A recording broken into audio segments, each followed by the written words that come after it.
All right, so of course, my little disclaimer that I give at the beginning, this document is for educational and instructional purposes only.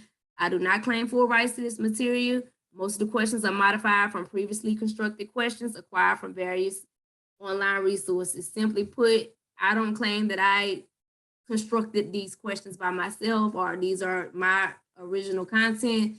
I just get the questions offline. I try to reconstruct them so they don't be a replica of, other people's questions or what you've already seen. My primary goal is to just help y'all understand how to answer these questions to pass the test, not to, take credit for questions or anything, because I'm not that great. So we're gonna get started. I'm gonna start off reading, and hopefully throughout the session, y'all can jump in and read some and answer some as well. All right. So we're gonna start off with a first question. So for you, Ms. Yolanda, this is considered a clinical intervention. The minute I see a first question, I already know they're asking me to intervene. If I see first and next, that's clinical intervention. That's unit 3. So an elderly woman has been hospitalized for treatment of a stroke. The physician recommends placement in a rehabilitation facility and refers the woman and her family to the social worker. The daughter wants her mother to come home since she would like to continue caring for her, but the family is concerned about her being able to provide the necessary care. The social worker should first. All right, so right out the gate, before we run down to the question, to the answer choices, we want to, kind of break down what's going on in the scenario. And we start that by just reading and understanding what's happening. So we know we got this woman that's hospitalized for a stroke, and the physician want her to go to a rehab facility, but the daughter want her to come home. So can anybody identify where we are in the helping process? Because that's the first thing you need to do when you get these clinical intervention questions. When they want you to intervene, then you got to know where you at in the process, in the helping process, so you can know where you need to intervene at. So in the helping process is up here, beginning, middle, or end. So where do you feel like we are? Anybody can just, blurt it out. Do y'all feel like we're in the beginning, the middle, or the end of this process according to this situation that they gave us? The beginning. Okay, tell me why we're in the beginning. Because it says the first. What should she do first? So they just met. Okay, so, I'm glad you answered that. Just because it says first, that does not mean you're in the beginning. First, just denotes, I'm gonna say it again. Are they in the end? Because it looks like they're trying to come up with a discharge. Possibly. That's good. That's a good observation. So let me explain this first, Ms. Yolanda. When you see first, that does not necessarily mean that you're in the beginning just because it says first. First only means that how they want you to prioritize your intervention. So when it says the social worker should first, that means they're just asking you, what should you do first? How should you intervene first? What is the priority intervention? What is the most important thing you should do? It doesn't mean where you are in the process. Now, the importance of knowing where you are in the helping process, y'all, is because it means that that's where your answer, you're going to have to do something that is for that phase of the process that you're in. So if you are in the beginning, and according to this, so I had somebody say that we're at the end, somebody say we're at the beginning. Ms. Bridget, what you think? I'm just curious. I believe that we're in the beginning phase. Tell me why. I chose the beginning because it says the physician recommends placement in a rehabilitation facility and refers the woman and her family to the social worker. So I just went refers. Okay, so you went off one word. Okay, so before we clear that one up, tell me what the presenting problem is then. Okay. What is the presenting priority issue? Anybody? Okay. Placement. The daughter wants the daughter wants her to come home. Right. So okay, so Rochelle, you're saying place. Wait, okay, so Rochelle, are you saying the recommends placement, or are you saying? Well, I'm meaning like where the woman is gonna go once. Okay, I'm glad we cleared it up. So whenever I ask for the priority presenting issue, I want you to tell me verbatim from the scenario. Just like read it to me, or say, like, for instance, like I don't remember. I think it was Ms. Yolanda said the daughter wants her mother.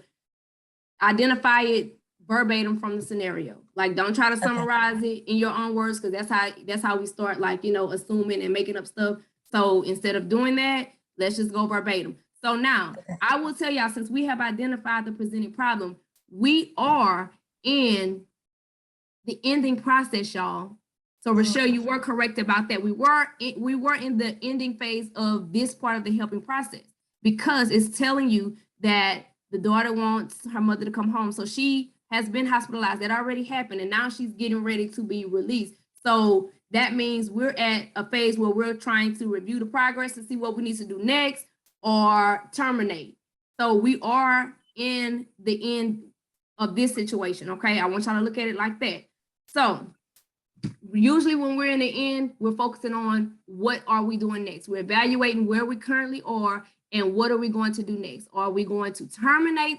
Are we going to refer for services or continue treatment or whatever it is? We're just evaluating where we are next. So now we know that our priority problem here is the daughter wants her mother to come home since she would like to care for her. Y'all, let me tell y'all a secret. I don't know if it's a secret, but one of the primary things that I found out, if you want to identify a presenting problem, it normally comes after the word but. So if y'all want to note that, I can tell you it's almost always, I'm not an absolute person, so I'm not going to say always, but I can tell you almost always the problem is going to come after the word but. So here it is, his daughter wants her mama home, but the family is concerned about her being able to provide necessary care. So what is the most important thing that you should do in this situation as a social worker to clinically intervene?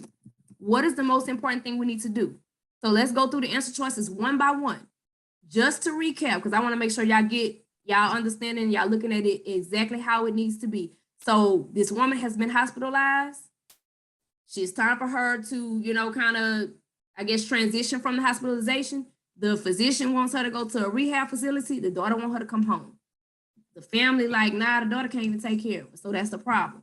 So the most important thing we need to do is reassure the daughter that the facility can provide better care. Is that the most important thing that we need to do about this problem that's going to directly address it? No. No. All right, so everybody in agreement with that? I don't need to explain. What about B? Is the most important thing we need to do is to consult with the mother and family members regarding placement. Pause or scratch. I forgot to say that in the beginning. We're either pausing if it could be the answer or scratching if it's absolutely not the answer. If anybody says scratch, we got to keep it. I mean, pause, we got to keep it. Pause Let's it. say pause. Okay. All right, everybody on one accord so far. All right, so what about C? Refer the daughter to her mother's physician to discuss the placement. Scratch. Scratch it. Scratch. And what about D?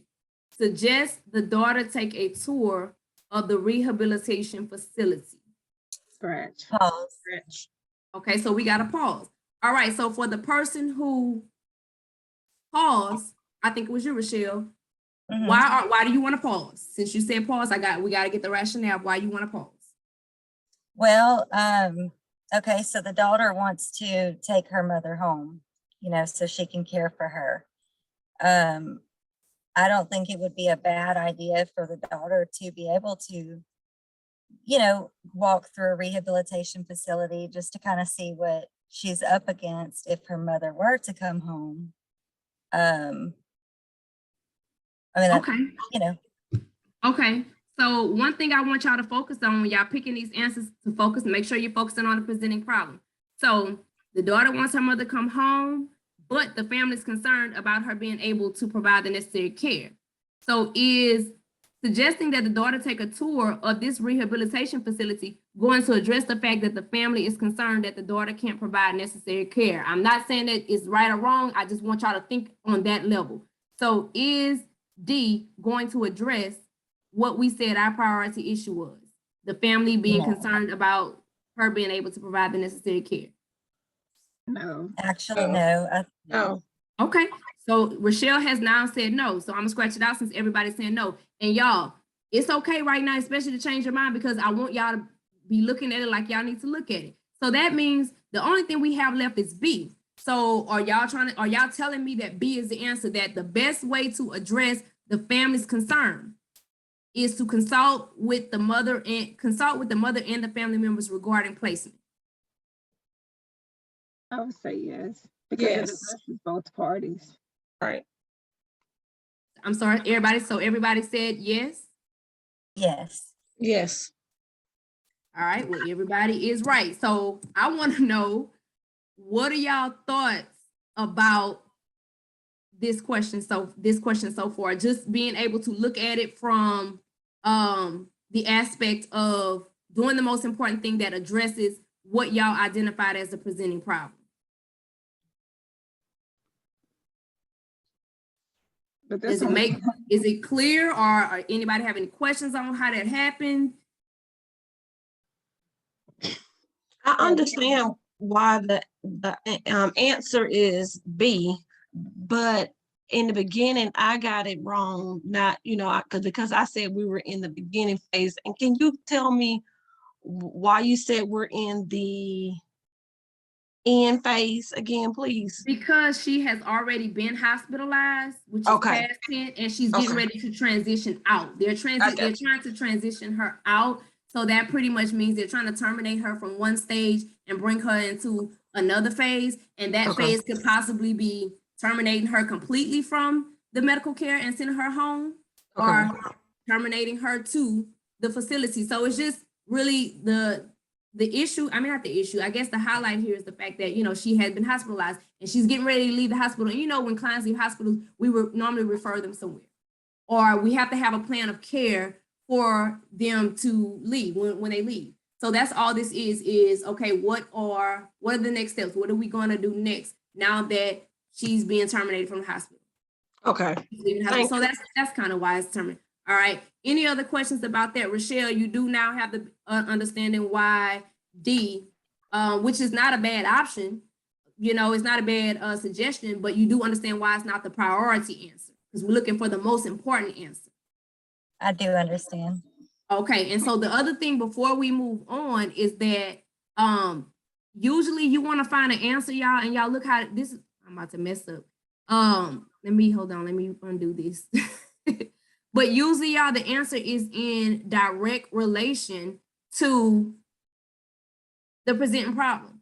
So all you have to do, even if you're stuck, is go back and line that back up and say, okay, what is it addressing? Like, okay, so for instance, the daughter wants the mother, whatever, the family is concerned. So we're looking at a family that's concerned about the mother and where she's gonna be. So the only answer that addresses all of that is consulting the mother and all the family members. Mm-hmm. So just make sure it matches up directly. Miss Naomi, I seen you came in. You okay? Everything good?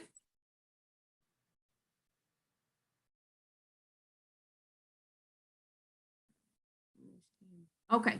Well, we're gonna continue on.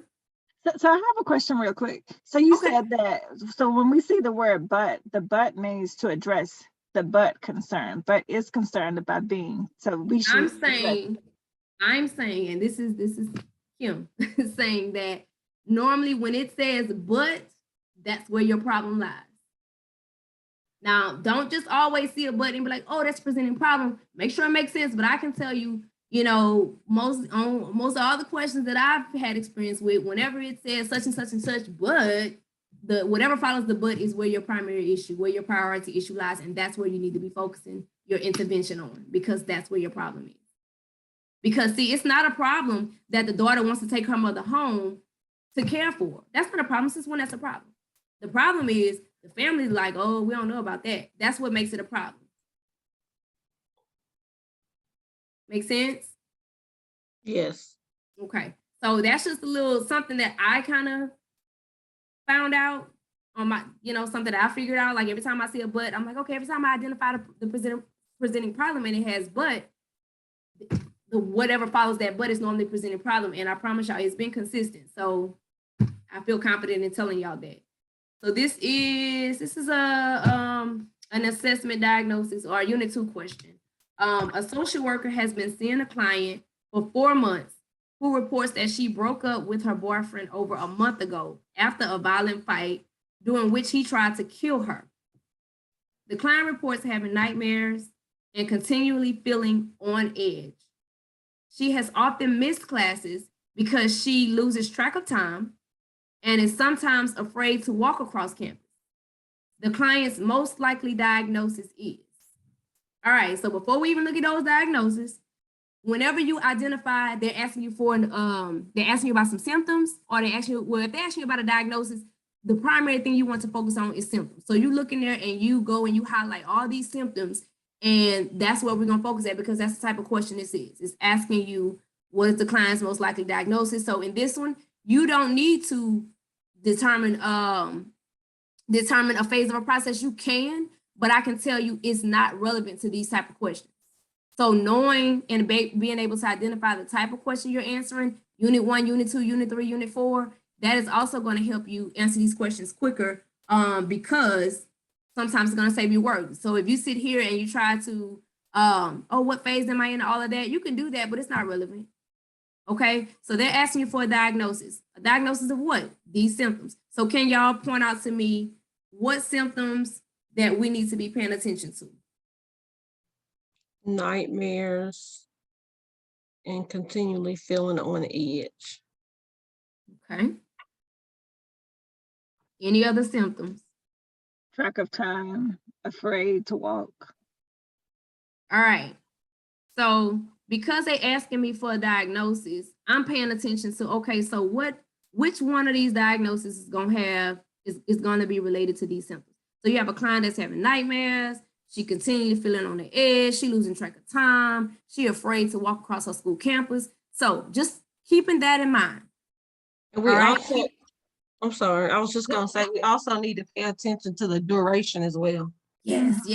You remember, I see you come to group. So yes, so you have to, so you know the symptoms. That's the second. So first off, you see the symptoms. Now you need to figure out, you need to see, do they tell me how long it's been going on? Like how long has this been going on? Because that makes a difference in these diagnoses, y'all. And that's what the ASWBEXAM want to know, that you know the difference in duration, because acute disorder, acute stress disorder, and PTSD and all of that, the only difference that separates them is the duration. So that's why we need to know that. So in this case, it tells you that, the social worker been seeing her for 4 months, and she broke up with her boyfriend over a month ago. So she been out this relationship over a month ago. And after they had a violent fight, and he tried to kill her. So this is one of those, we make sure we keep the situation in mind. So she didn't have a traumatic event. After this traumatic event, she gives these symptoms. What is the most likely diagnosis? Is it a acute stress disorder? I would say no. Anybody want to Possibly. pause that one? I want to pause that one. Okay. What about nightmare disorder? Scratch it. What is nightmare disorder, y'all? Y'all heard of it? I never heard of it. I probably made that up on here. Adjustment disorder. Is this the symptoms for adjustment disorder? She had a traumatic event and she's doing all this traumatic stuff up here. Is she most likely having an issue with adjustment? I wouldn't think so. All right. What about PTSD? Pause it. All right. So I just said a minute ago, and I didn't realize I was talking the answer pretty much, but the difference in between these two, y'all, is the duration of the symptoms, or how long it's been going on, the events that took place prior to the symptoms. So A or D? D. Somebody said D? I think somebody did say D. Okay, are you agreeing or disagreeing? I'm kind of stuck on it. It could be either A or D, but I kind of want to go with A. Okay. So this one's gonna be real quick, y'all, because this is one of those, if you don't know, you need to know type of question. This is like, it's recall. And a little bit, because you have to know the symptoms and durations for the most common diagnosis. And acute stress disorder is one of the common diagnoses you most likely will see on your exam, as well as PTSD. And so the answer for this one is D. I keep doing this. PTSD. And I'm gonna let y'all read I'll read the rationale because it'll explain a little bit. Me. So the seriousness of the precipitating event. So because a month ago she had a violent fight in which he tried to kill her, that is trauma. I kept saying, you know, she experienced some trauma. So acute stress disorder, that's like when you have this event that happens and it kind of stresses you out, but it's only short term and it's not as long as PTSD. And it's not always associated with trauma. So in this situation, it told you that she'd been through some trauma, and all of these are trauma symptoms: nightmares, feeling on edge, losing track of time, all of that. So PTSD is definitely the answer. So this one right here, Rochelle, this is just a matter of kind of knowing the difference between these disorders. Not really breaking down, but at the same time, if you're paying attention to the symptoms, I like to pull out what those symptoms are and then say, okay, these are symptoms, how long she had them or why she got them. And that's how I go to the disorder or to the diagnosis, but you have to know those diagnoses. And I keep saying I'm going to do a list of common ones. I think I do have it in my course, but there are just a small list of common diagnoses that will be on these exams. All those diagnoses are not on there, but like bipolar 1 and 2, those are on there. Acute stress disorder, PTSD, adjustment disorder, those are the common. Schizophrenia, anxiety and depression. All that other stuff, y'all probably won't see that. So y'all, for those who want to go and study all the diagnoses in the book, like in the DSM-5, don't waste your time, because even when you do get one of these questions, it's probably going to be like 2 or 3. So, and it's just the main ones that people are really getting diagnosed with every day, and ADHD with kids. All right, so now we got our best question. A social worker is employed as a case manager at a mental health community clinic. The clinic has recently become short-staffed, which has resulted in the social worker's caseload dramatically increasing. What is the best way for the social worker to respond? So when you hear best, normally if it's in regards to a client, you want to meet them where they are. When in this case, it's not really in regards to a client, it's in regards to the social worker. So you want to do, you know, what's best for the social worker. Okay. And so best is just, I tell people all the time, most and best is just what it says. What makes the most sense, or what is the best thing to do? What benefits the client most? Or in this case, what is the most beneficial? So you can think of best as most beneficial. So what is the most beneficial way for the social worker to respond in this situation? What is the issue in this situation? The clinic has recently become short-staffed, which has resulted in the social worker's caseload dramatically increasing. Mm-hmm. Okay, so now we just need, all the question is asking us is just put yourself in them shoes.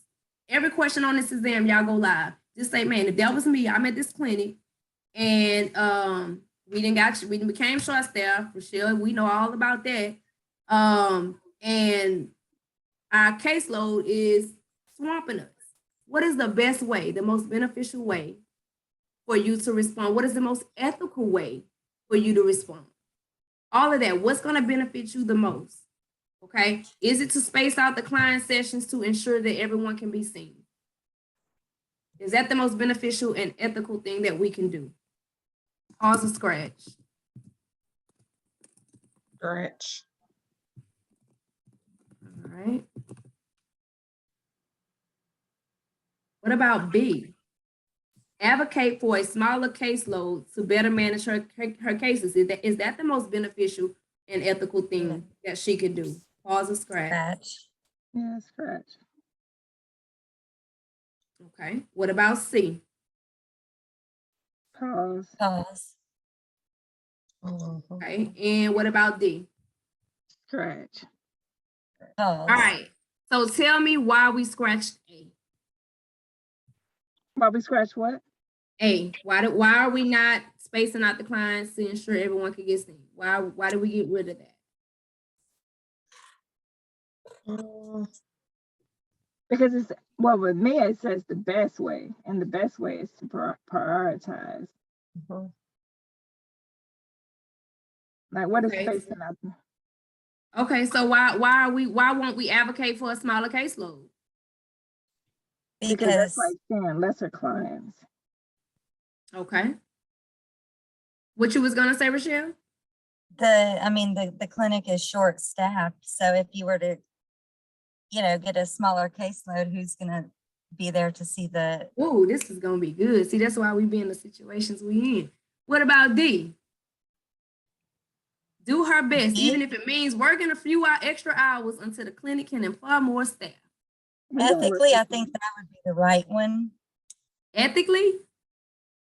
Well, I think that maybe not ethically, but I don't know. I'm stuck between C and D because Okay.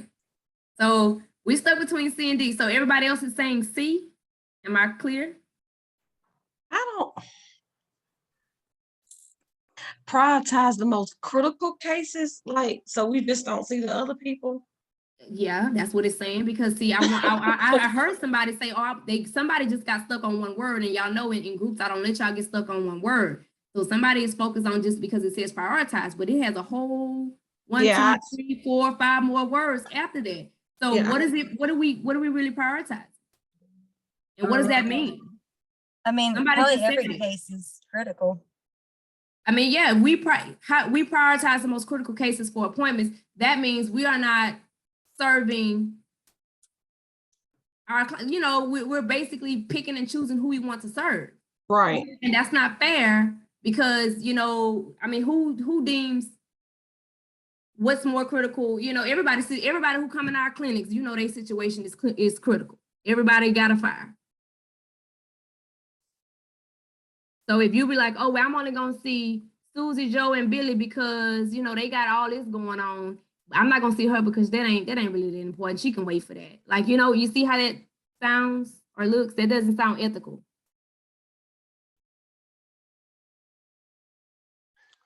So I'm gonna tell y'all C, not the answer.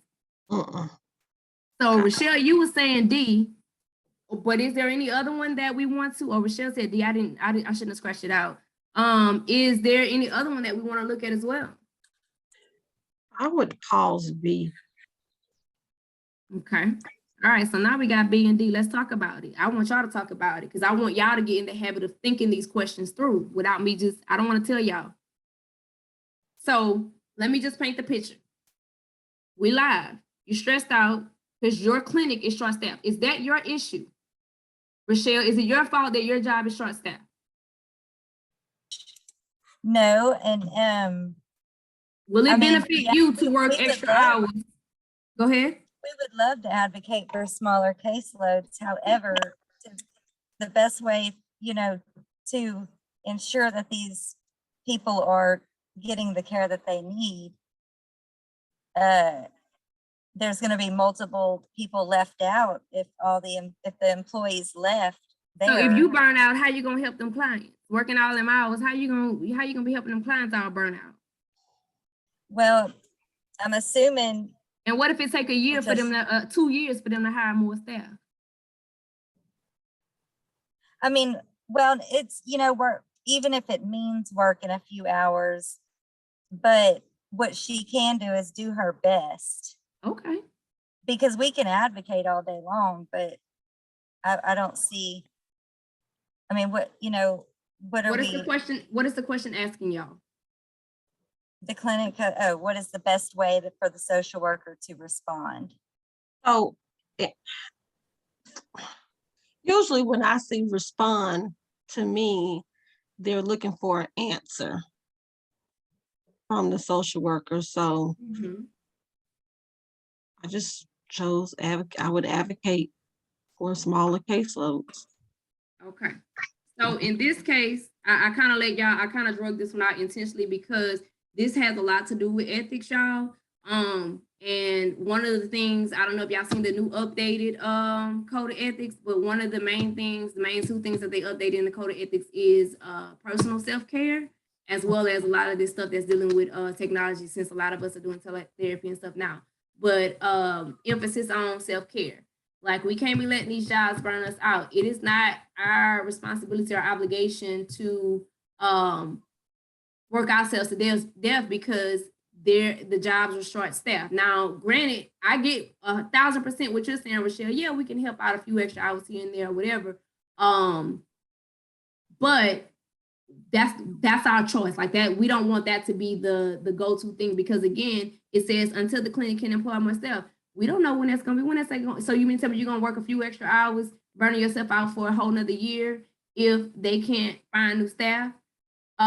Yes, it's always good to help out when you can or whatever. Not saying that's not what you're supposed to do, but the answer is B, and here is the why. Okay.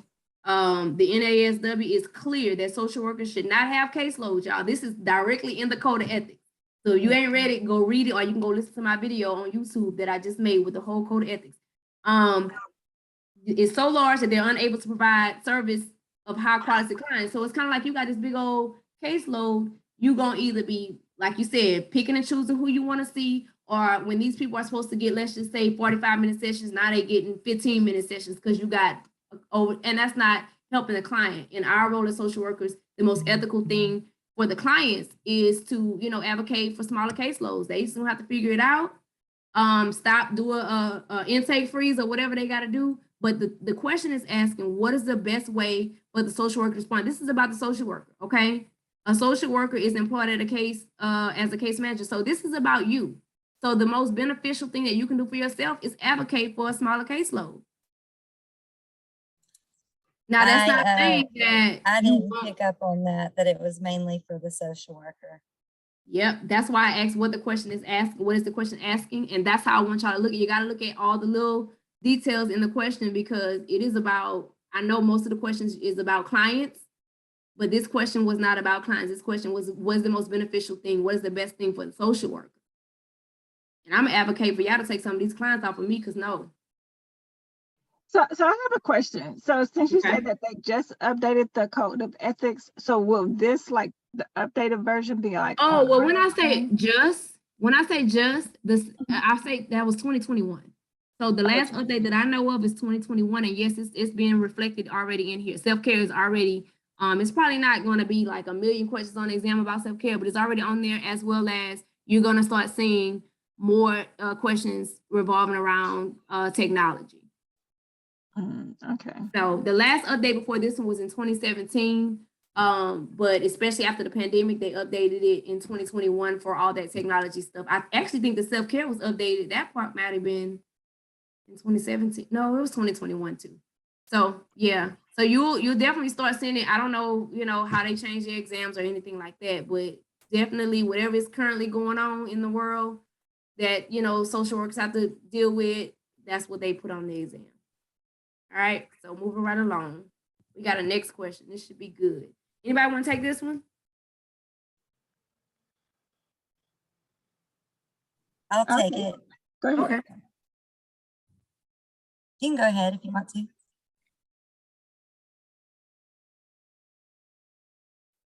Go ahead, Rochelle. Okay. A social worker is in an intake interview with a client who states that she would like to work on being more confident at work. The social worker has already completed the assessment. In order to best assist the client, what should the social worker do next? Stop.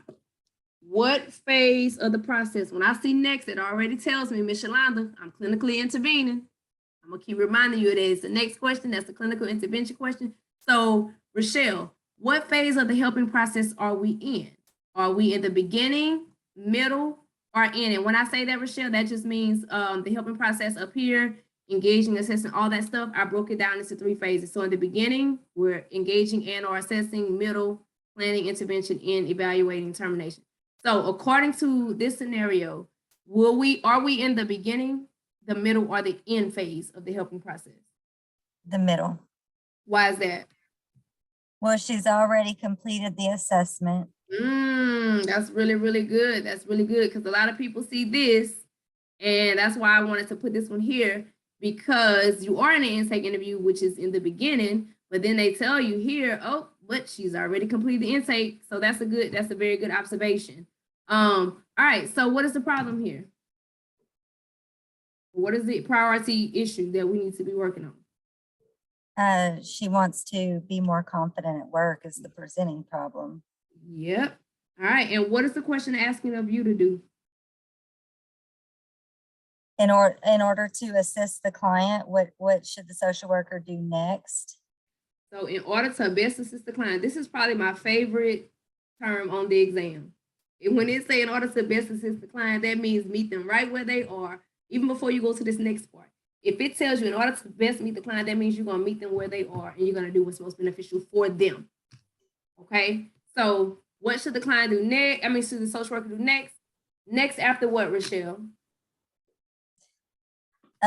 You want me to like tell you the answer? I think it is. Is No, that no, no. you want? What are you doing next after? So it says, basically it says, what should the social worker do next? Next after what? In order to best assist the client It will about, be next after you complete the assessment. So it's telling you that you've already completed this psychosocial the assessment. What should you do next? So you're looking for something that you do next after you complete the assessment. That's going to address this woman wanting to work on being more confident. Okay. identify. All right. Oh, you going too far. We ain't even got there yet. Do you understand what the question is asking you first before you pick I an do. answer? All right. So what the next thing we do in order to best assist this client, what the next thing we do be to provide the client with psychoeducation.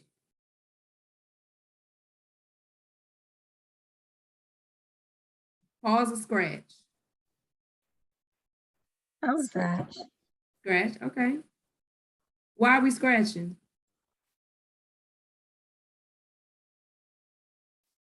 I mean, to provide the client with psychoeducation on self-confidence, the client already feels that she needs more, that she would like to work on being more confident at work. Okay. So I don't think that providing education on self-confidence would is really gonna be address the that. Okay. What about B? Assist the client with identifying classes aimed at building self-esteem. What y'all say? Pause or scratch? scratch. scratch. All right, and I think this will be along the lines of what you just said for A as well, Rochelle. So what about C? Explore past issues that have caused self-esteem issues. Scratch. Okay, tell me why we're Scratch. scratching that. We don't go back in the past. Yeah, we're working in the here and now. Yeah. Okay. What about D? I would say Pause. keep. Okay, so everybody's okay with D? Mm-hmm. Identify the outcome that she hopes to attain from this behavioral change. I think so. Okay. All right. So one thing I want to point out, I think that was Miss Yolanda. Explore past issues. We don't go back in the past. Not true. Okay. Whenever you're doing an intake interview, sometimes you do have to do a history, like you're doing their sexual history, social history. You want to know about things that happened to them in the past. If they had past traumas, that could be relevant to the issues that they have today. Okay. So I just want to point that out. Not saying that's the answer, but I don't want you to think that and get it wrong with another question. So yeah, sometimes you do go back and, especially in the intake interview, you go back and explore past issues while you're trying to gather information. So in this case, it says the social worker has already completed the assessment. So like Rochelle said, now that means we're going into the middle phase. So in the middle phase, after we do an assessment, we go into the planning phase. And the planning phase is where we identify their needs and then we set goals and objectives. So verbatim, almost, the answer here is identify the outcome that she hopes to attain from this behavior change. So that's basically planning. You want to know, okay, so what is the goal that you want to attain? And that's after you do the assessment. So do y'all see, this one was kind of a little simpler, but I wanted y'all to see how the helping process fits in. So you see how, Rochelle, when you come out of, it says after you complete the assessment, then you go to the next thing in the helping phase. That's for these clinical intervention questions. Okay, any questions about that one? And this is one of Abgar's questions.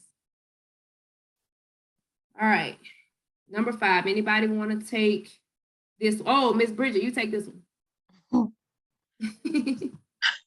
A social worker is working with a gay teenager who is contemplating whether or not he is ready to come out to his family. What is the first step in the coming out phase? So Okay, this is recall. So you can go ahead with the answer choices. right.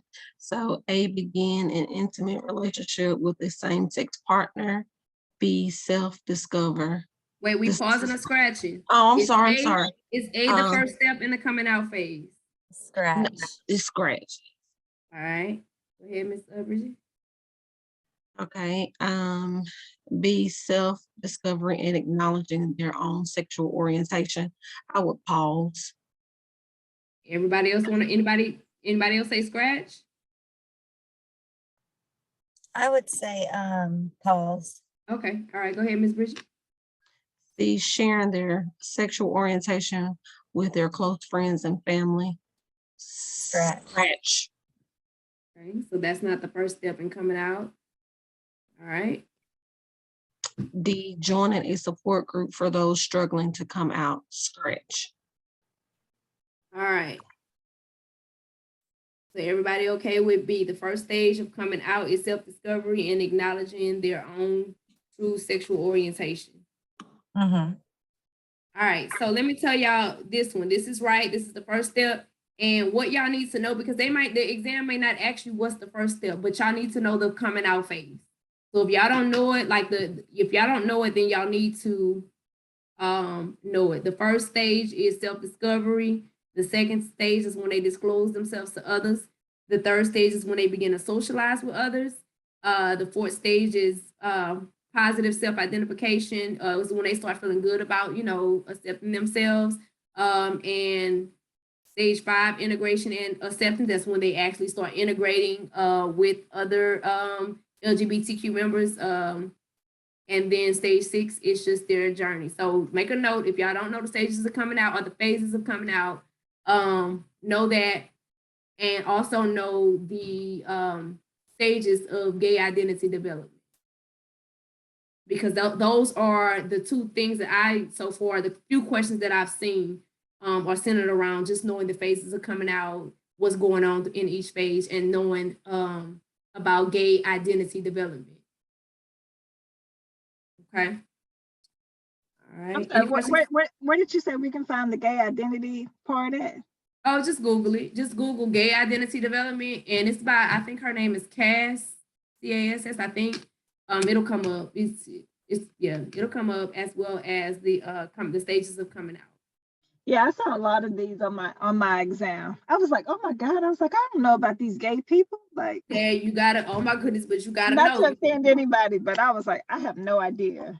Yeah, I understand, but you gotta know like the process, because when the questions ask you, the questions are not just asking you about gay people. They're asking you about, LGBTQ processes, and at what phase do they need the most support, like those type of questions. So you gotta know how, because say for instance, if you do get someone from the LGBTQ community, they want to know that you know how to work with these clients, or just be culturally sensitive and all of that. So you have to know how the processes work, or what stage they're in, what phase they're in, to help you intervene clinically.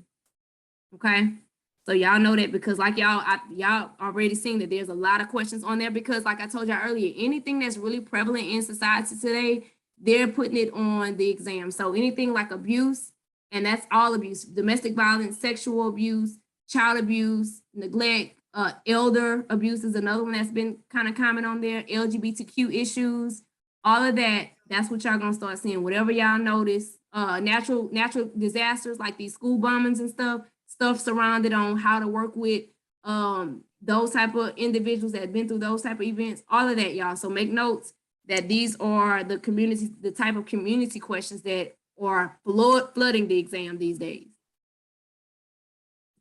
And I can tell y'all, because it's kind of new, y'all not going to find it in any book. So the information that I have, I literally had to research it outside of our standard, AppGuard book and anything else. So I don't really know if they're going to start adding into new textbooks at school. But for right now, for us, y'all, we don't really have no study resources because this is like new within the last few years. And so they're just throwing it on the test and nobody even knows where to go get study resources from. If you keep up with the NASW website, they do post a lot of information on there, like updates with new laws for LGBTQ, and all kind of stuff like that. So that's where I get a lot of my information from. All right, so let's go to question 6, the first question. Anybody want to take this first question? I'll take it. Okay, go ahead. It says a hospital social worker is conducting a clinical evaluation with a 79-year-old man recently widowed who has encouraged to obtain mental health services by his minister. He expresses concern that since the death of his wife of 50 years, he has not been able to sleep, has little energy, and often skips meals. What should the social worker do first? Clinical intervention. So that means we breaking this one down. Whenever you see them first and next, let's break it down. What phase are we in? What phase of the helping process are we in? So I would say that we're in the first phase. The beginning. Mhm. Because this says we're conducting the clinical evaluation. Is that okay? And then I guess my presenting problem would be he expresses concerns about, the death. He has low energy, not able to sleep, that skips meals. Okay.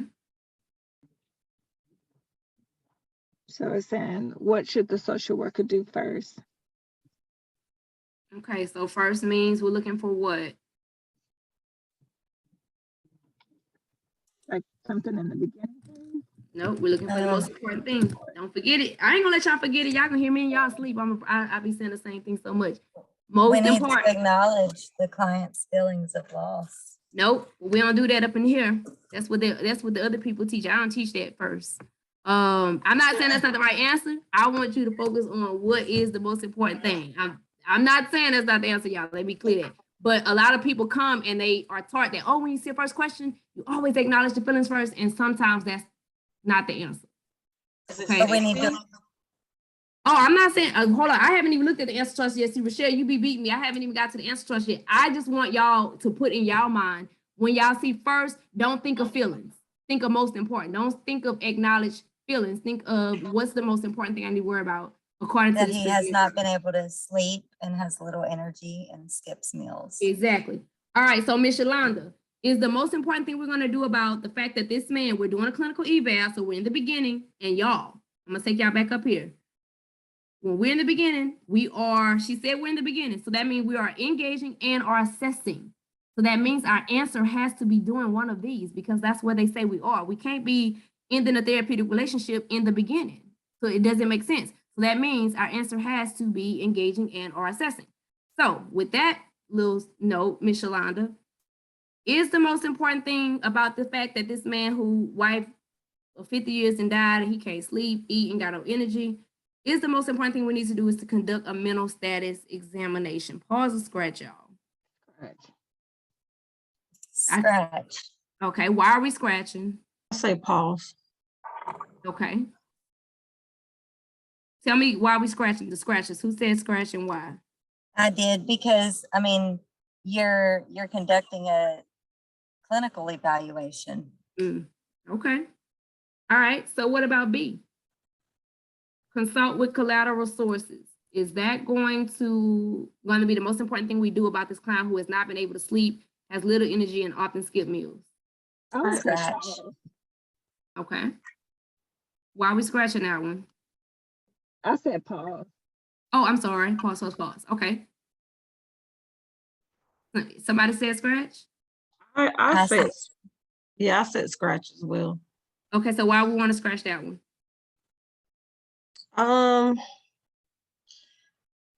Well, one, if we're in the beginning, I don't think it says engagement or assessment, so I don't think I would do that in the beginning.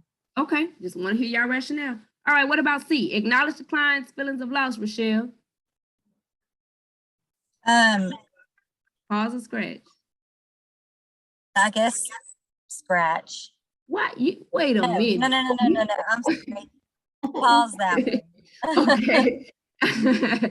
Okay.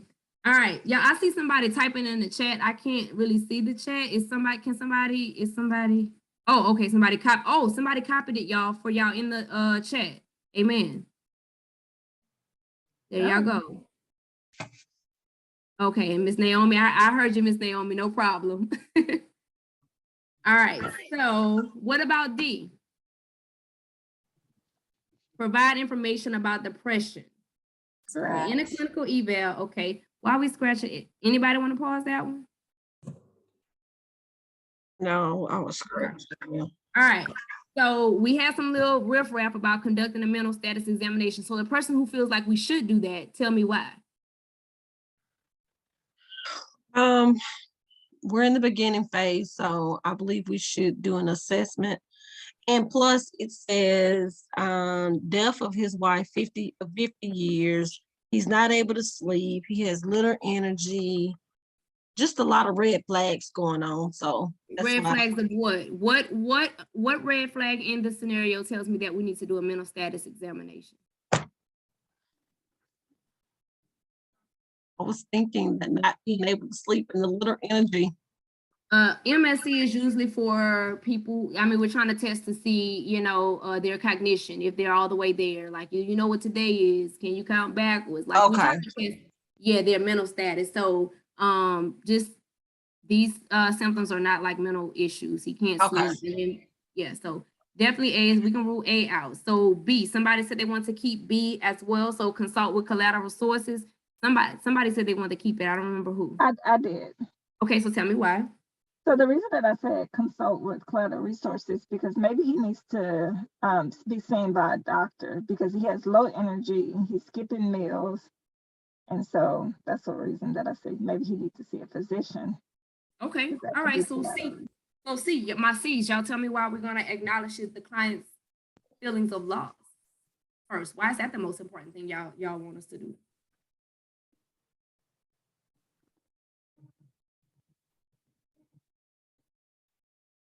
Yeah, I like C as well. But why? I just want to know y'all rationale, because y'all got to know when y'all picking these answers, y'all got to know why the answer is the answer. That's how we learn. So y'all mean to tell me y'all didn't pick this answer and y'all don't know why it's the answer? Rochelle. I'm saying, okay, well, because you had a good rationale earlier. What was your rationale yes. about acknowledging the client's feelings? Well, he was encouraged to obtain mental health services due to, I mean, he just lost, his wife of 50 years.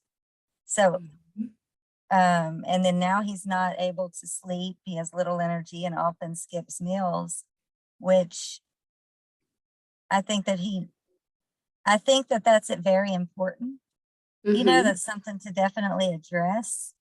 However, I think that listening to the man and acknowledging what he's feeling is the best way to go about beginning to help him.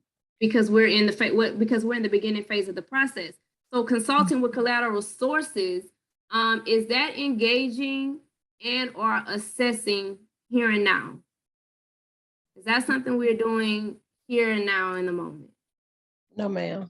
No. Nope. So that's not our answer. So I just wanted y'all to work that out like that so y'all can see it. So in this case, because it specifically tells you that he expresses concern since the death of his wife, this man is grieving his wife.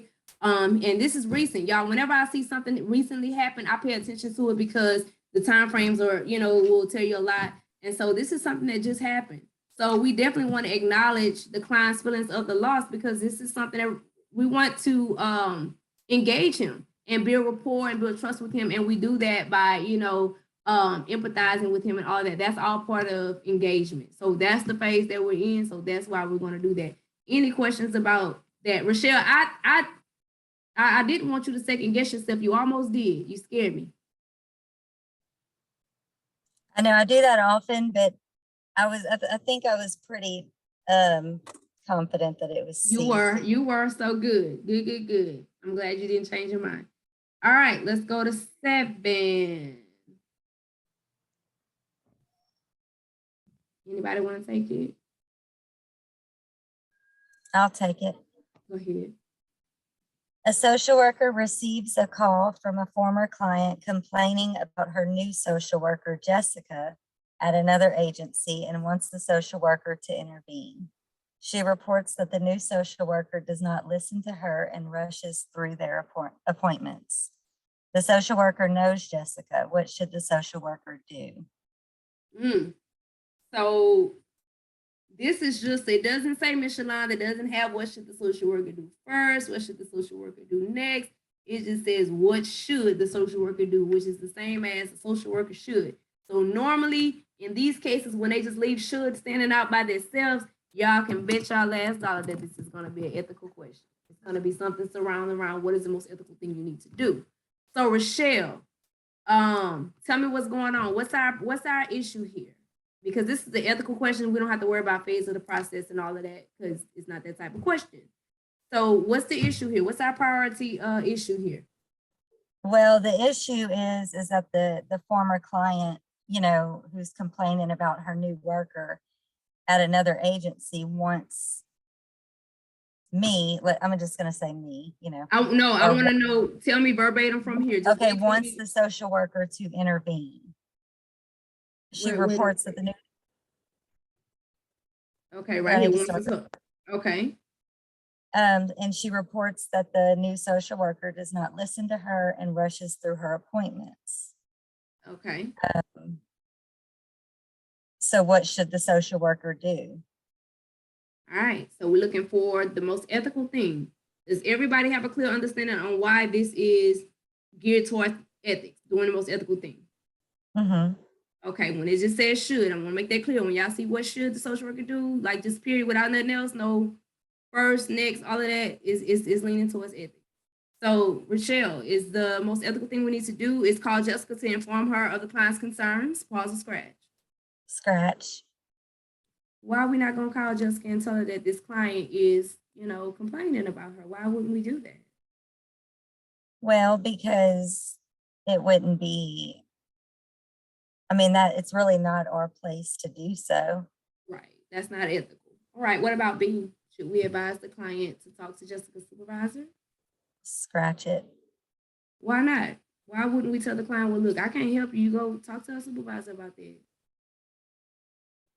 Because, you know, I mean, if I say why, I would kind of be given the answer a way that I think would be the answer. Okay, go ahead. Keep going then. What about C? I think that would be the proper thing to do. Okay, tell me why.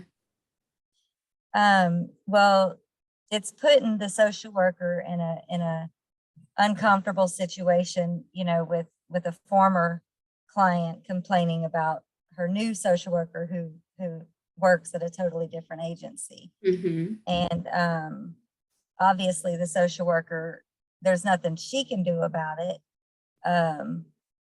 So encouraging the client to discuss, you know, that issue with the new social worker would probably be the most Ethical. the ethical or effective way of handling that. Okay. What about D? Will we call the agency and just ask that the client be reassigned? No. Okay. So anybody disagreeing that the answer is C? She said the answer is C. Anybody disagree with that? No, ma'am. All right. So spot on, Rochelle. Absolutely. I like the rationale. Very well. You just encourage her to discuss this. There are ethical issues involved in engaging in a relationship with a former client. Number one, that's in the code of ethics. Who is presently in treatment at a different agency. This would interfere with the primary social worker client relationship. So just note to self, we don't get involved with other colleagues' clients, even if we did know her. See, some people get confused. The fact that she knows, like, oh, well, that's my homegirl. I could call in and talk to her for you or whatever. We don't do that. That's not ethical. All right. Number 8, I'm going to go ahead and take this one. In an initial interview, a 5-year-old girl was anxious and emotionally constricted. In order to lower anxiety and begin a working relationship, what should the social worker do first, Ms. Yolanda? This is a clinical intervention question, okay? So what phase of the process are we in? So we're in the beginning. We are in the beginning because it says in an initial interview, it doesn't tell us after no assessment or anything like that. So that tells me that we are engaging and are assessing, and our answer or our intervention that we pick has to be in line with that phase. So we're looking for something that is engaging and or assessing the client. So we have a 5-year-old girl. I always pay attention to the ages as well. Who's anxious and emotionally constricted, okay? We need to know what the question is asking us. And the question is asking us, in order to lower anxiety and begin a working relationship. This is what the question is asking us. In order to lower anxiety and begin a working relationship with this 5-year-old who's anxious and emotionally constricted, what is the most important we need to do? Is it A, do we need to assure the child that she is safe and can express her feelings? Pause. Okay. Yeah. All right. What about B? Do we need to involve the parents in the treatment? Scratch. Why are we scratching? Because the parents may be the reason. Okay. All right. So what about ask the child gently what is bothering her? I'll say pause. Pause. Okay. And what about D? Relate to the child through the use of play materials. Scratch. Correct. Okay. Why are we scratching? Because we're unsure right now. You know, what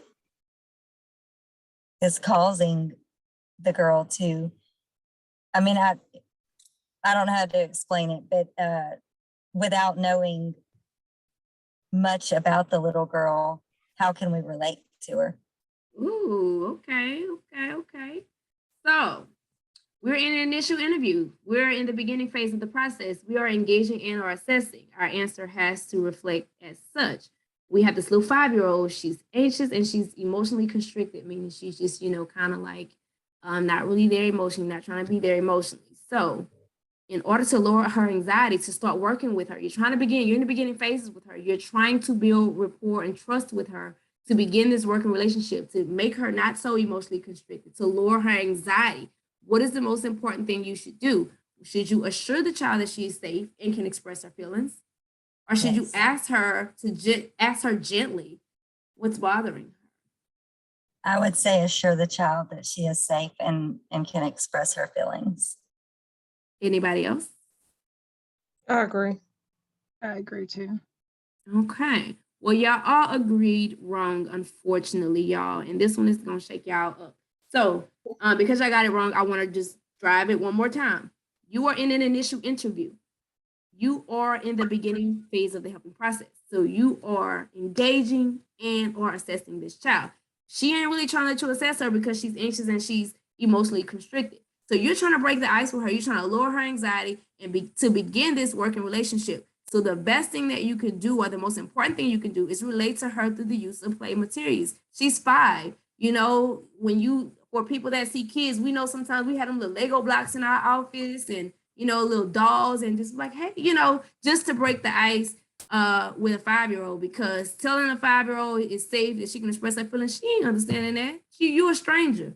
You're in the beginning phase with her. She don't know you. So you have to find ways to relate to her in ways that she can relate, and telling her that she can't relate to you, telling her that young children do not often express their feelings verbally, but rather act them out through play. So, you may have a doll if you work with children.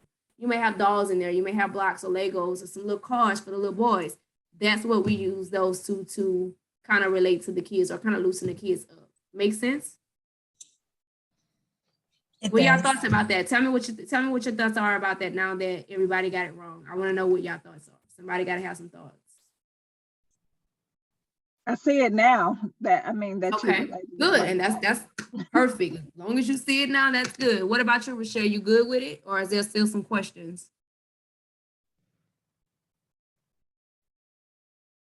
Rochelle, okay. Everybody good with it? Yes. Okay. All right. So Here's the next question. Anybody want to take it? These next questions be a little tricky. Mhm. During an initial interview, a social worker asks a client a question. The client blushes and becomes silent. What should the social worker do next? So we're in the beginning phase because we're doing an initial interview.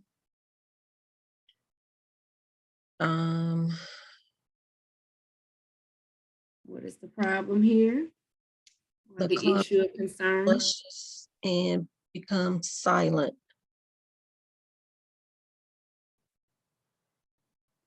What should the social worker do next? Okay. It's your interview. Remember when the beginning, so you know what we're doing. We're trying to engage the client. We're trying to build rapport with this client. You're trying to assess him, but he acting out, you know, or he or she is acting shy, blushes, and becomes quiet when you ask a certain ask a question. What's the next thing you're gonna do? This is in the section where they talk about the helping process. Okay, so A asks the question again in a slightly different form. I would say scratch. Okay. B remains silent for a few seconds. I would pause. C, delay discussion of the topic at hand. I would scratch. D, identify the emotions the client may be experiencing. I would say scratch. Anybody have any that they would want to pause before she continues?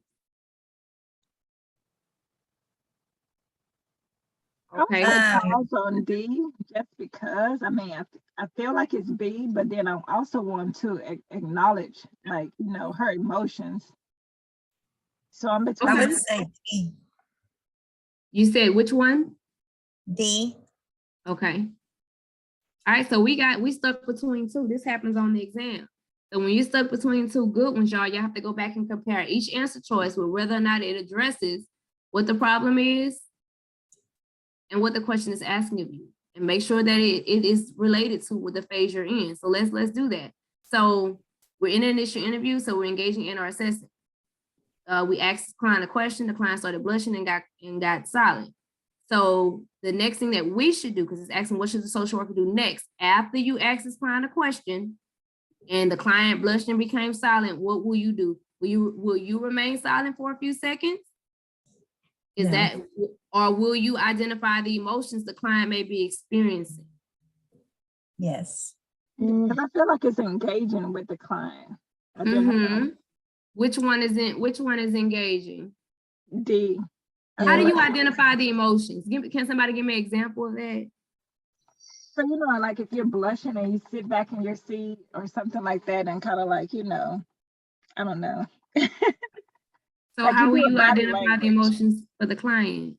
Maybe it's a body language. Okay.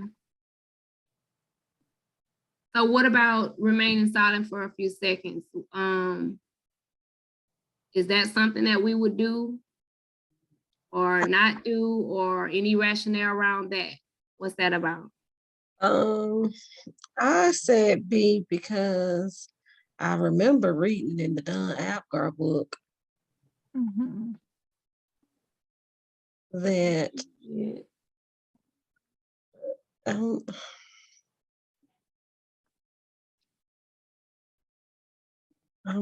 I guess I'll just stick with B. I don't know if it's right. Yeah, if I was taking a test, I automatically would have went to B. But just doing this class, I probably would have jumped to D because it's doing something. But if I was reading the test, I would have jumped to B. What you mean is doing something? Because well, identifying her emotions is like doing something. Like, so if she's crying, I'm identifying her emotions. Like, oh, okay. Like, that's interesting dialogue. Okay, so let me give y'all the answer with the little small rationale. Silence allows the clients to formulate their thoughts and deal with their emotions. So y'all, when you're reading, and this isn't Dawn Apgar's book, when you're reading about the helping process, you give the client time to process their own thoughts, their own emotions, or even if they say something and then kind of draw back, don't you just jump in. Don't be quick to jump in and start, giving your 2 cents or whatever. Just silence will allow them to process their thoughts and what they said, or, why she's blushing. And then, I mean, you don't stay silent for 5 minutes, but at the same time, you give the client, when you're trying to engage and build rapport with the client, you make sure you give them moments to, kind of process their own thoughts. This is just communication, how to communicate with client when you're building the therapeutic relationship, and it isn't done at first. So yes, you will remain silent for a few seconds just to see what their follow-up response is gonna be, because you asked them a question. So, give her a chance to answer. Just because she started blushing doesn't mean, he or she started blushing doesn't mean that they're not going to answer the question. So this one is actually kind of like a recall question as well. You could break it down because you know where you are in the process, but it actually is a recall question of just knowing how to communicate when you're building the therapeutic relationship. And that's more of a question that's you'll probably find on the master's exam. All right, we got another LGBTQ question. Anybody want to take it? I'll take it. Okay, hold on 1 second. Let me just send it down here so we can get the picture. All right. Okay.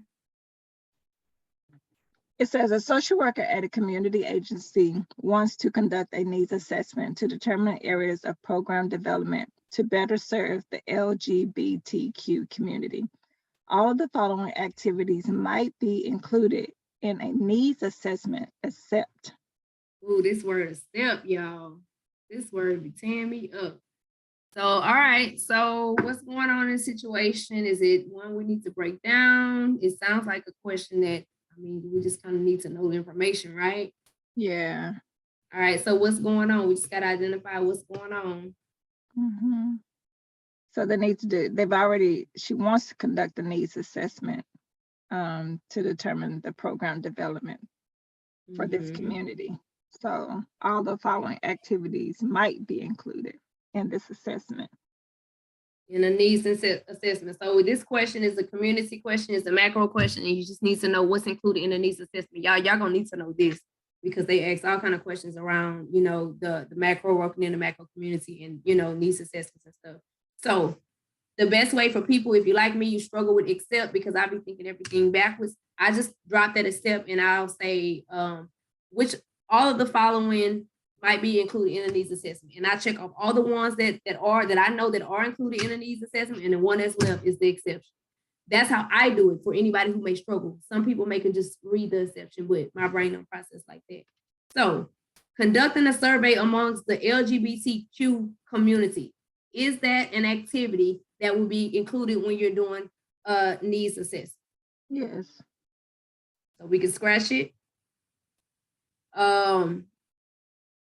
B, holding a forum for members of the LGBTQ community. Is that something that will be in a needs assessment? I would say yes. That's like holding a meeting. Yeah, like a little forum kind of, you say, I say, we say type of meeting. Yeah, I would say yes. Okay. You bring them together. All right. What about identifying LGBTQ individuals or groups with influence to promote and fund programs? Is that going to be something that might be included in the needs assessment? No. I would say pause.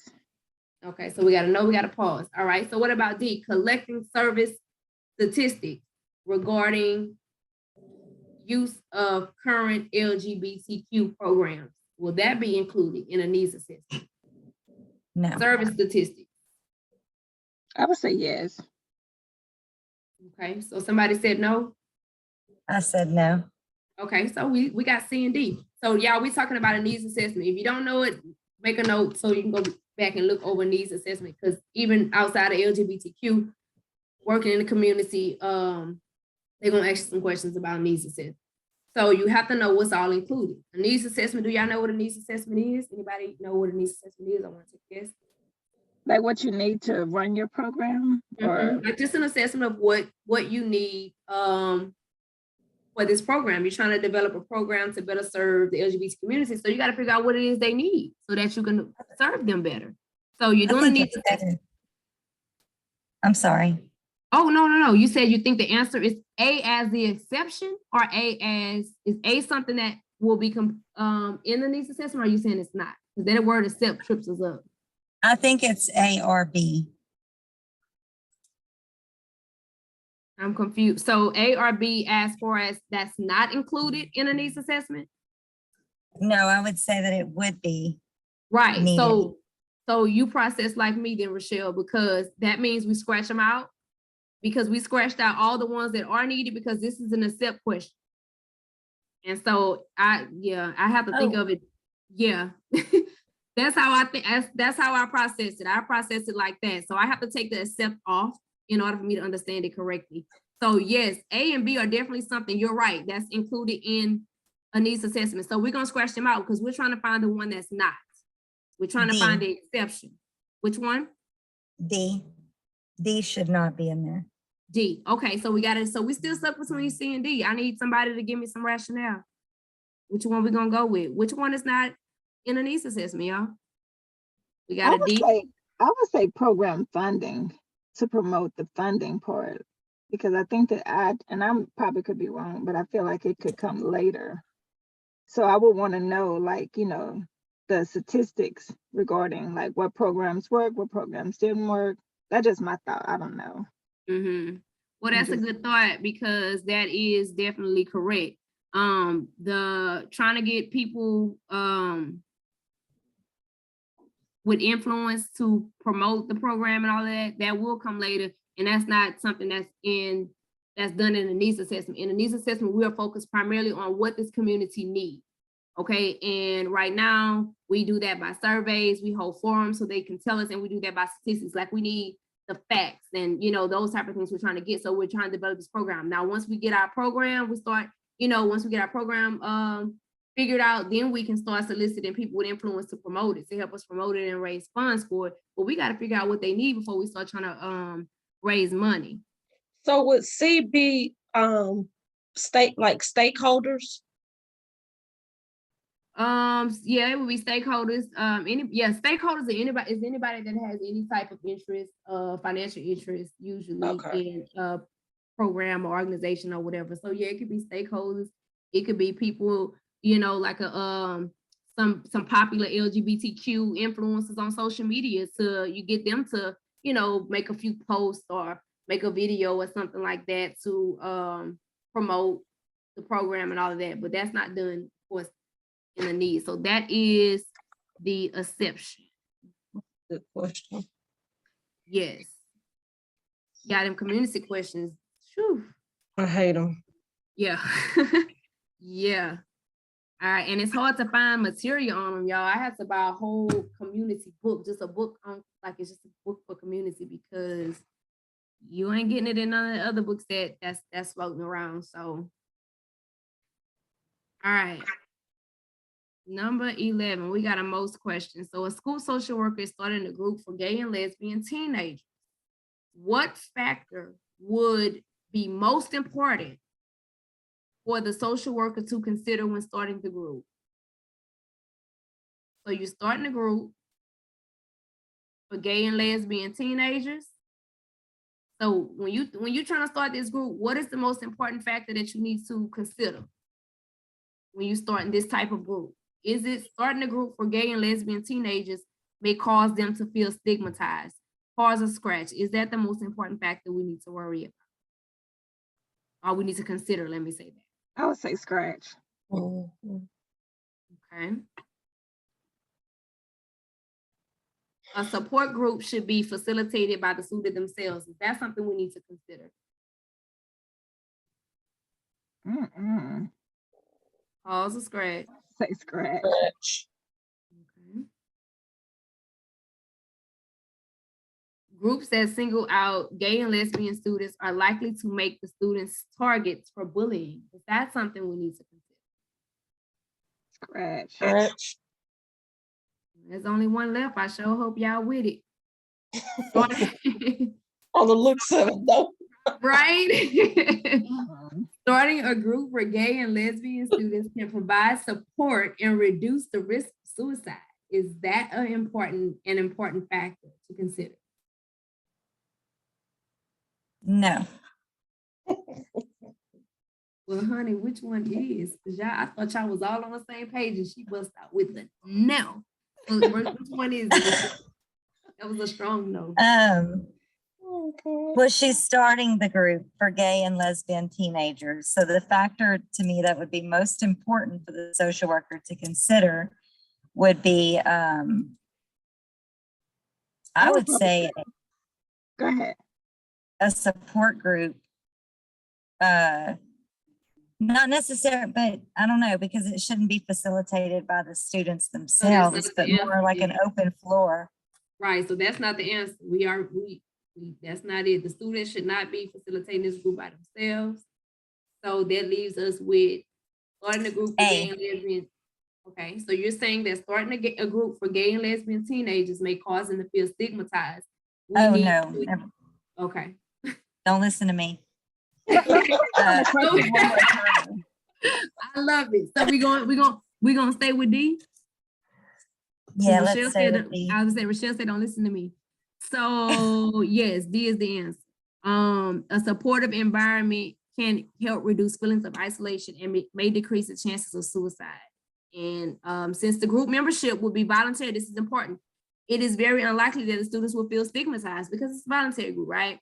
It is most likely that an adult will be needed to facilitate the group because it's students and help them deal with the issues, and attending group is unlikely to lead to increased bullying. So yeah, just factoring in that you're giving them a supportive environment. That's the most important factor. Any questions about that one? Rochelle, you and I, we think too much alike. We process alike. I be thinking all in my own mind. All right. Somebody want to take this first question? I will. Miss Kim, can you move it up some? Because my eyes keep going to the one that's above it. I'm sorry. Oh, no problem. No problem. If you need me to zoom in, I could do that too.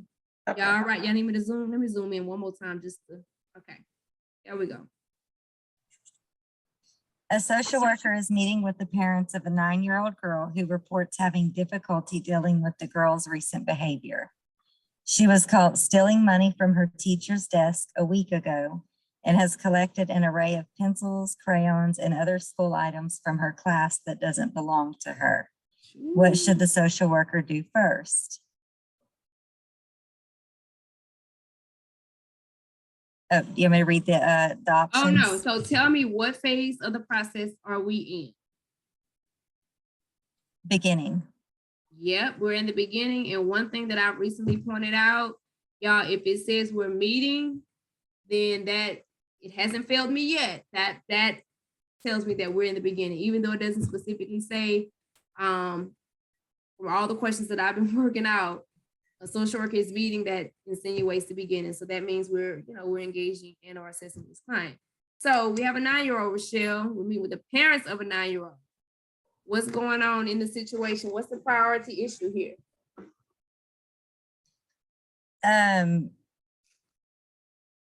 The parents are reporting having difficulty dealing with the girl's recent behavior. Okay. So everybody is in agreement that that's a priority issue?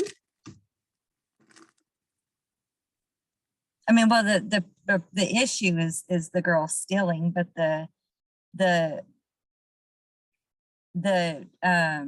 presenting problem is the parents are having a difficult time dealing with her behavior.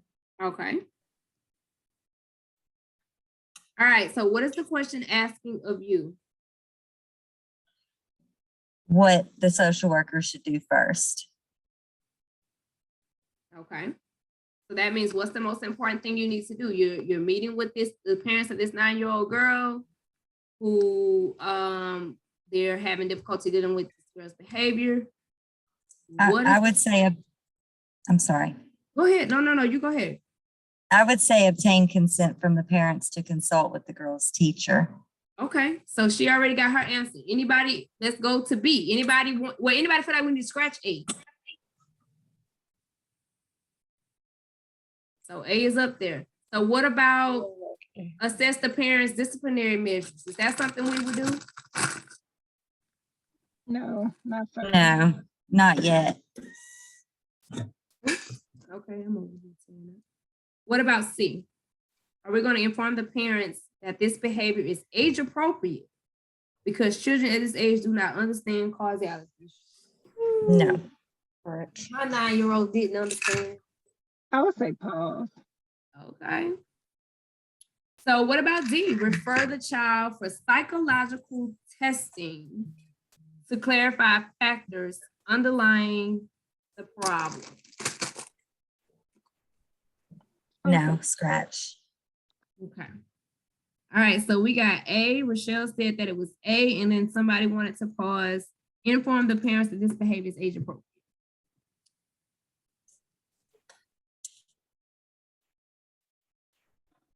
I said C because, I mean, they're already complaining about difficulty dealing with her behavior.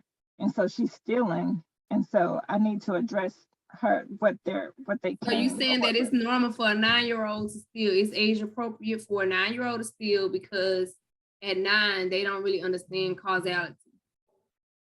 Yeah. Okay. Anybody else got anything in regard? I tried to find a simpler word with. I would say because they're. I would say informing the parents that the behavior is age appropriate wouldn't be, and I'm not trying to, you know, sound like I'm disagreeing, but at 9, well, I mean, they're having trouble dealing with her behavior. Mhm. So, but at 9, I wouldn't clearly be confident in saying that this behavior is age appropriate. Okay. So y'all, let me ask this question. What if we focus on her behavior here? If we focus on the fact that she got caught stealing money from her teacher's desk a week ago, and she has collected an array of pencils, crayons, and other school items from her class that doesn't belong to her. What if we focus on that? Will we still inform the parent that, you know, this is age appropriate because a child this age does not understand, you know, her actions? And I would say A. Because she's stolen from the teacher. Okay, so that's good. This is really good. I'm so glad for this one. So y'all, the answer is A. And let me tell you, I let y'all be confused because what happened, Rochelle, you started off and you didn't identify the correct presenting problem, but so I just wanted to see how it was gonna go. And it went normally how it does go, especially on the exam. Rochelle you were able to pick out the presenting problem out the gate, like before you even really realized what the priority issue was. So she knew her answer before we even started. But that doesn't always happen. That's not always the case because as you can see, if everybody, the rest of y'all who was focusing on this as a presenting problem, we're having trouble trying to figure out, okay, which one is it, or no, it's C. But when you focus on the actual, you know, issue here, most of her behaviors are happening at school. She's meeting with the parents of 9-year-olds. She's having difficulties because of her recent behavior.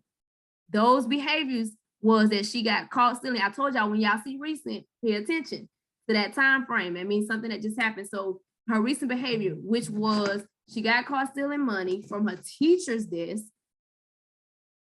okay? And she collected all this stuff and other school items from her class. But I mean, she's doing all of this at school while she, you know, in her class. So yeah, I want to ask this mom, can I talk to the teacher and see what's going on in the class? Can I, you know, get a better understanding from the teacher? That's the most important thing right here. Basically informing the parents that it's age appropriate, that's disregarding her behavior. And she's 9. I'm kind of with you, Rochelle, on that. I'm not even really sure what's normal at 9 according to human behavior. I'm not gonna act like I do, but I know according for me personally, 9 years old, you know what you're doing, sis.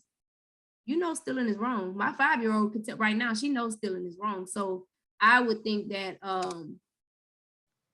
writing it off because, you know, she don't really understand, that's not really logical for a 9-year-old because at 9, I believe they do. But irregardless of that, the real presenting problem was her recent behavior, and they spelled the recent behavior out. So that's what y'all should have focused on. And when y'all did somebody was like, oh, okay, the answer is A. So that's just more or less, you know, make sure we're picking out the right presenting crowd.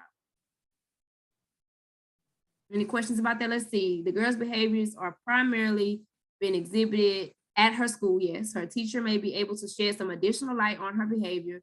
The parents' disciplinary measures, that's not important. No. Oh, sister girl. The social worker might refer her. Yeah. So yeah, it's yeah, let's see what the teacher got to say, because all this stuff is happening at school. Any questions about that? No. Nope. All right. Would anyone like to take number 13?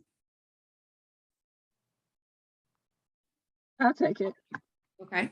It says, after a student committed suicide at a local college, a social worker is asked to provide crisis intervention services.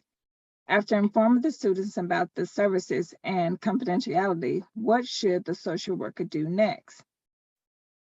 All right, we got this good old next question. So that So means, I would say we're in the middle phase. okay. All right, and what's our issue?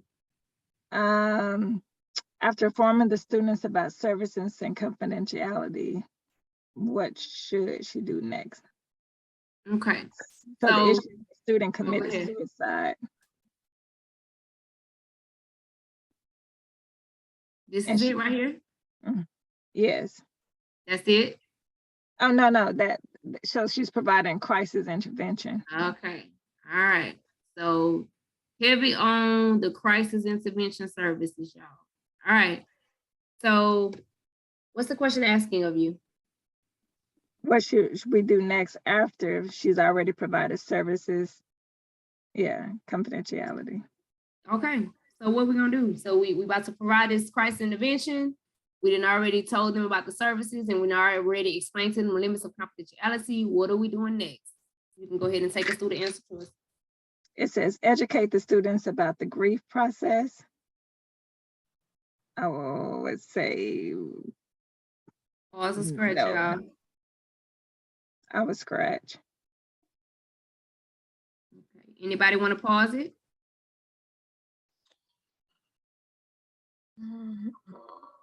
Okay, we're gonna scratch it since we don't know.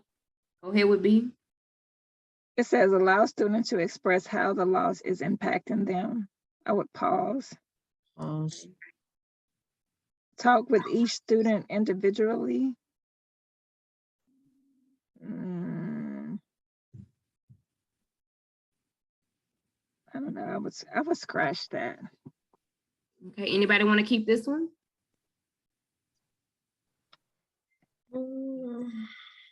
Okay, go ahead. The only reason that I said scratch because it says informing the students. So that means more than one. So why would I pull them like separately if it's Okay. students? I don't know, maybe I'm looking too much. It says provide referrals to private counselors. Like, no, that's what I'm there for. Okay, so there's only one left. So how you feeling about B? Allow the students to express how the loss is impacting them. So you're providing crisis intervention services. So you didn't already told them about the services and the confidentiality. Where are we going next? Yeah, it's to start the process, start the session. Mm-hmm. And so that's going to be what? B. Okay. Anybody have any questions about that one? You got me nervous over here. God, Jesus. I know that exam have y'all nervous too, so don't do me. I'm trying to play like I'm the exam right now. I'm Miss ASWB for the moment, because y'all be nervous in an exam too, but I want y'all to know how to think around these questions. Don't let me get y'all off track. So I might say something or act something a certain way just to see if y'all gonna stand on your answer or y'all gonna think the right way. So, but I mean, good, you did good. Don't, the moral of the story, don't question yourself. Don't second guess yourself. That's where a lot of us go wrong at, especially on the exam. We get stuck, we get to them second two, and we start second guessing ourselves. Just work it out. You got it. All right, 14. Anybody want to take 14? Y'all tired? A Y'all social, think 2 hours is too long? Okay. I don't. Okay, all right. A social worker employed by a retirement home is approached by a client for help in establishing a recycling program in the facility. The social worker decides to co-host a meeting with the client to discuss the idea with other residents. What is the most likely reason for this approach? All right. What kind of question is this? This is something that we're gonna do urgent and priority. We're gonna meet the client where they are. Okay, we're gonna do what makes the most sense because they're asking us what is the most likely reason for this approach.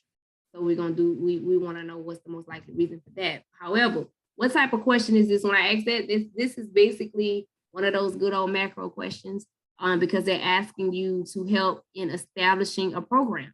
So this is like a program development question. So y'all, if y'all don't know y'all program development, the steps of program development, all of that, just review it because these questions, they don't ask you directly, they ask all kind of ways around it. So they want you to develop a program. All right. So in here, they want you to do this, and this is what you decide to do. You decide to co-host a meeting with the client to discuss the idea with other residents. Why are you doing that? Like, why are you taking this approach? What is the most likely reason? What makes the most sense for you to take this approach in trying to establish a recycling program at these people's facilities? Okay. So think about the situation. You at the retirement home, the client comes and he wants help because he wants you to help him establish a recycling program at this retirement home. So you decide, okay, I'm gonna have a meeting and I'm gonna co-host with this client, with the other residents to get their ideas, to see, what they want to do, how they want to, assist. Why would you do that? Would it be antagonizing administration could be dangerous? Is that the reason why you're gonna take that approach? Correct. Okay. Legitimizing the residents' concerns may be helpful.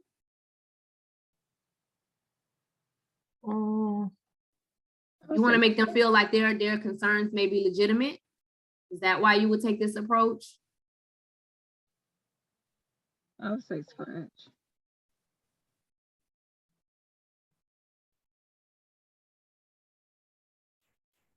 Helping residents start new relationships is important. Is that why you're taking that approach? I would say scratch. And what about D? Sharing leadership. Go ahead. She's deciding to co-host the meeting. So that's sharing leadership with the social worker. So anybody disagree with this answer? No. All right, very good. You called it co-host and sharing leadership. Very effective. So yes, that is the answer. Any questions about that one? No, that's a good old macro program development question. Just know, the ins and outs of when you're trying to establish a program, the proper protocol. You always want to include the people. The number one thing, you always want to include the people that's going to be affected. So if you're trying to start a program in a community, make sure you get the community's opinion. If you're trying to start a new program at your job, make sure you get your agency's opinions. Let them have some say so. The people that's going to be affected. If you're trying to start a program for teen mothers, make sure you get the opinions and discussions and let them share their ideas to teen mamas, because they're the ones that's going to benefit or be affected by whatever your program. That is the number one rule in program development, y'all. So whenever they're asking y'all in this exam about program development, which they will, the number one thing they want to make sure that you know is how to be inclusive of whoever's going to benefit from or be impacted by this program. They have to be included because their decisions matter. Okay. All right, we almost there, y'all. We're almost there. How y'all feeling? Is everyone feeling okay? Yes. Yes. All right, so I'm gonna take this one because it's a long one. And I normally don't do long ones, but I kind of like this one, so I'm gonna read it. Okay, here we go. A social worker is meeting with a recently divorced man, and for assistance, wait, see, that's on me, y'all. It's supposed to be 4. A social worker is meeting with a recently divorced man for assistance with his 9-year-old son. The man was granted sole custody of the boy because his ex-wife, emotionally abused and neglected him. He reports that his son has severe temper tantrums lately and seems disoriented most of the time. He recently stabbed himself in the leg with scissors so deeply that he needed stitches. The man also reports that he lost his job due to missing a lot of work because of the boy's behavior and is uncertain of how he will care for him and his son if he doesn't find another job soon. A whole lot. During the initial interview, the social worker observes that the boy is withdrawn and doesn't respond to questions. What should the social worker do first? All right, that's a whole lot. And I like this question because I want you to be able to go to know that you know how to go in here and get what you need and get out. Don't be intimidated by all these words, even though you probably may have one question on the exam that might be responding, maybe not. So it says a social worker is meeting. So that means we're in the beginning. Okay, that also tells me during the initial interview. So I'm very clear now that we are in the beginning. So that means I am engaging, trying to engage and or assess this boy. Okay, so the social worker observes that the boy is withdrawn and doesn't respond to questions. That's what's happening right here, right now. Okay, so all this other stuff has already happened. I want to point that out to y'all.